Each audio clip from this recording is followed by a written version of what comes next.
জানি, তাই তুমি আমার কথা শোনো। তুমি কি ভাবছো যে তোমার প্রভু তোমায় হত্যা করবে?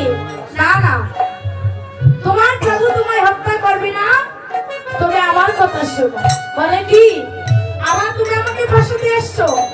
তোমার কারণে আজকে আমি এত বড় বিপদে, আমার প্রাণ যায় যায়, আর তুমি আবার আমাকে কুবুদ্ধি দিতে এসেছো। তাহলে শোনো, প্রভু শ্রী রামচন্দ্রের ভক্ত যার নাম বীর হনুমান, তুমি সেই বীর হনুমানের কাছে যাবে। আর যদি তাকে না পাও, তাহলে তার মাতা অঞ্জনা দেবীর কাছে যাবে। অঞ্জনা দেবীর কাছে গিয়ে বলবে যে মা, আমায় তুমি কথা দাও, আমি যে আশা নিয়ে এসেছি তুমি আমার আশা পূর্ণ করবে। আর যখন উনি কথা দিয়ে দিবে, সেই সময় তুমি তোমার কথা বলে দিও। এই যে মা, এখন নারদ মুনি চলে গিয়েছে, আর এদিকে রাজা সুকান্ত চলে এসেছে অঞ্জনা দেবীর গৃহে। এসে মায়ের চরণে লুটাইয়ে কাঁদছে। লুটিয়ে পড়ে যখন কাঁদছে, এমন সময় আজ অঞ্জনা দেবী প্রশ্ন করলে যে আপনি এত বড় রাজা সুকান্ত, আপনি এত বড় রাজা হয়ে কেন আমার চরণ ধরেছেন? এখন রাজা সুকান্ত বলছেন যে মা, আগে আমাকে তুমি কথা দাও যে আমি যে আশা নিয়ে এসেছি তুমি আমার কথা রক্ষা করবে।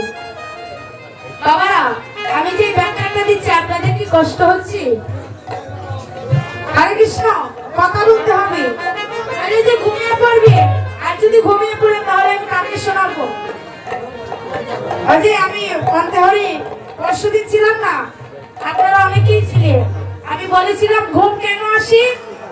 কুম্ভকর্ণকে যখন প্রভু হত্যা করেছিলেন, কুম্ভকর্ণের বউ নিদ্রা, সে বলেছিল প্রভু তুমি যখন আমার স্বামীকে বিনা অপরাধে হত্যা করলে, আমি তোমাকে কথা দিলাম যে কলির যুগে যখন তুমি হরিনাম সংকীর্তনে বসে কীর্তন করবে, সর্বপ্রথমে আমি এসে তোমার ভক্তগণের নয়নে নিদ্রা দিয়ে যাবো।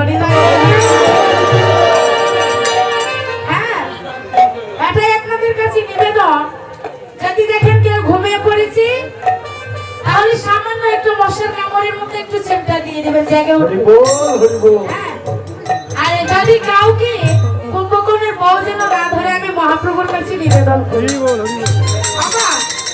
সকাল থেকে সন্ধ্যা পর্যন্ত কীর্তন করা খুবই সহজ, কিন্তু সন্ধ্যার পরে কীর্তন করাটা খুবই কঠিন। ভক্তরা চলে যায়, কেউ আসে কীর্তন করতে, কেউ আসে কীর্তনীকে দেখতে, কেউ আসে কীর্তন শ্রবণ করতে, কেউ আসে ভগবানকে নয়নের জল দিতে, আর কেউ আসে ঘুমিয়ে পড়ার জন্য। একদিন অনেক সময় দেখা যায় ভক্তরা কি করে, ওই কৃষ্ণ নাম শুনছে শুনছে আবার ঘুমিয়েও পড়ছে, আর যখন কানের কাছে গিয়ে বলে হরে কৃষ্ণ, জাগি উঠে বা বাবা। আমার গুরুদেবের সাথে একজন ঢাক বাজাতে, ওনাকে আপনারা সকলেই ছিলেন, উনি বিদেশ চলে গিয়েছে। আমার গুরুদেব যখন কীর্তন করতেন, ওই ঢাকওয়ালা কি করতো, ওর কানের কাছে কি যখন তাবা দিত, জেগে উঠতো। আমার কাছে বাবা ঢাক নেই, আমি আলোচনায় আছি, আলোচনাটা শেষ করে নেই, তারপরে আমরা লীলায় প্রবেশ করব। এখন অঞ্জনা দেবী বলছি, ঠিক আছে, আমি তোমাকে কথা দিলাম যে তুমি আমার কাছে যে আশা নিয়ে এসেছো আমি তোমার মনোবাসনা পূর্ণ করব। তবে বলো তুমি কোন বাসনা নিয়ে আজ আমার কাছে এসেছো? এখন বলছি যে মা, তোমার পুত্রের যে পরমারাধ্য দেবতা শ্রীরামচন্দ্র, আমি তার ভয়ে ভীত হয়ে আজকে তোমার চরণে শরণাগত হয়েছি। কেন? উনি আমাকে হত্যা করবে, আজকে তুমি আমাকে প্রাণ দান করো। এখন হনুমানের মাতা অঞ্জনা দেবী তিনি বলছেন বাবা, আমি কেমন করে তোমাকে প্রাণ দান দেব? তবে বলো আমা, তোমার পুত্র হনুমান পারে আমাকে রক্ষা করতে। এই বলি তিনি তো কথা দিয়েছেন। এমন সময় হনুমান চলে এসেছে, এসে দেখছে মা অঞ্জনা দেবী কাঁদছে, আর যখন দেখছে কাঁদছে, এমন সময় হনুমান তো মাতৃভক্ত, মায়ের কান্না সইতে পারে না। সে বলছে আমা তুমি কাঁদছো কেন? বলে করেছি। কেমন বিপদ? বলে তোমার প্রভু শ্রী রামচন্দ্রের জন্য তুমি যুদ্ধ করতে হবে। তুমি যদি যুদ্ধ না করো তাহলে আমি রাজা সুকান্তকে কথা দিয়েছি যে আজকে ভেতরে তার শিরোচ্ছেদ থেকে আমি মুক্তি দেব। এখন ভগবানের প্রিয় ভক্ত হনুমান, আজকে কথা বলবেন না, আমার ব্যাখ্যাটা প্রায় শেষ। আমি জানি এখানে তো পঞ্চরঙের ভক্ত আসে না মা, কেউ আসে ধামাল দিতে, কেউ আসে কাঁদতে, আর কেউ আসে ভেঙ্কা শোনার জন্য। তবে একটা একটা করে আমি সবাইকে দেবো। এটা তো দোকানদার, সব মাল আছে, নিয়ে যেতে পারবে। যদি মনের মতো ভক্ত পাওয়া যায় তবে বলতে ইচ্ছা করে, আপনারা শুনছেন তাই বলছি। এখন হনুমান সুকান্তের কাছে চলে গিয়েছে। শোনো, যখন প্রভু তোমাকে হত্যা করতে আসবে, আমার শতনামে পড়েছেন তো, যেই জন্য কৃষ্ণ ভজি সে বড় চতুর। এখন হনুমান এসে বলছে সুকান্তকে, শোনো, তুমি যখন প্রভু হত্যা করতে আসবে, তুমি সেই সময় প্রভু শ্রীরামচন্দ্রের জয় করবে। আর যখন তার জয় ধ্বনি শুনে সে কাঁপবে না, তখন তুমি জয় সীতারাম বলে রাখবে।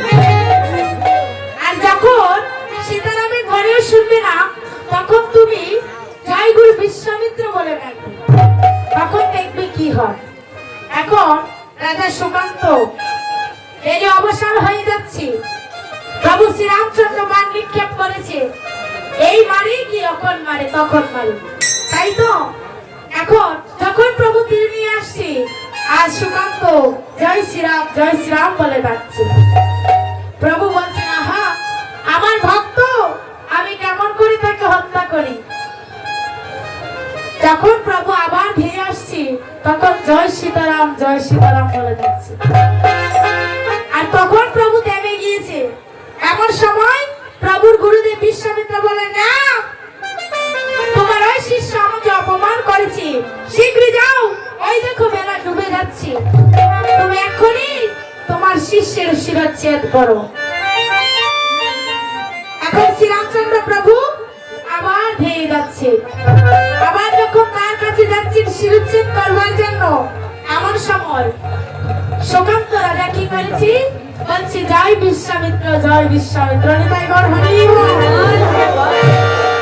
আর যখন জয় বিশ্বামিত্র বলছি, এমন সময় গুরুদেবের কথা শুনেও প্রভু আর ডাকছেন না। আর যখন ডাকছেন না, এমন সময় সুকান্ত কি করেছেন? বলেছে, জয় বীর হনুমান। আর যখন হনুমানের ধ্বনি করেছি, এমন সময় হনুমান সুকান্তের মাঝখানে এসে দাঁড়িয়েছে, সুকান্তের সামনে দাঁড়িয়েছে। আর যখন সুকান্তের সামনে দাঁড়িয়েছি, এমন সময় হনুমান বলছে, প্রভু তুমি যদি হত্যা করতে চাও তাহলে প্রথমে আমাকে হত্যা করো, তারপরে তুমি ওকে হত্যা করো। এখন প্রভু এই ভক্তের এই ভালোবাসা দেখে, ভক্তি দেখে বিশ্বামিত্র মনি বলছে, রাম আর ওই সুকান্তকে হত্যা করতে হবে না, নিতাই গৌর হরি বল। কেন? আমি তোমার ওই শিষ্যের ভক্তিতে আমি আজকে সন্তুষ্ট হয়েছি।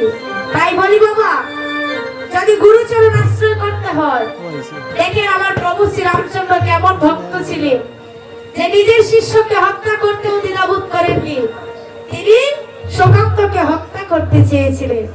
তাই আমরা সকলে মিলে একটু গুরুদেবের জয়ধ্বনি করব।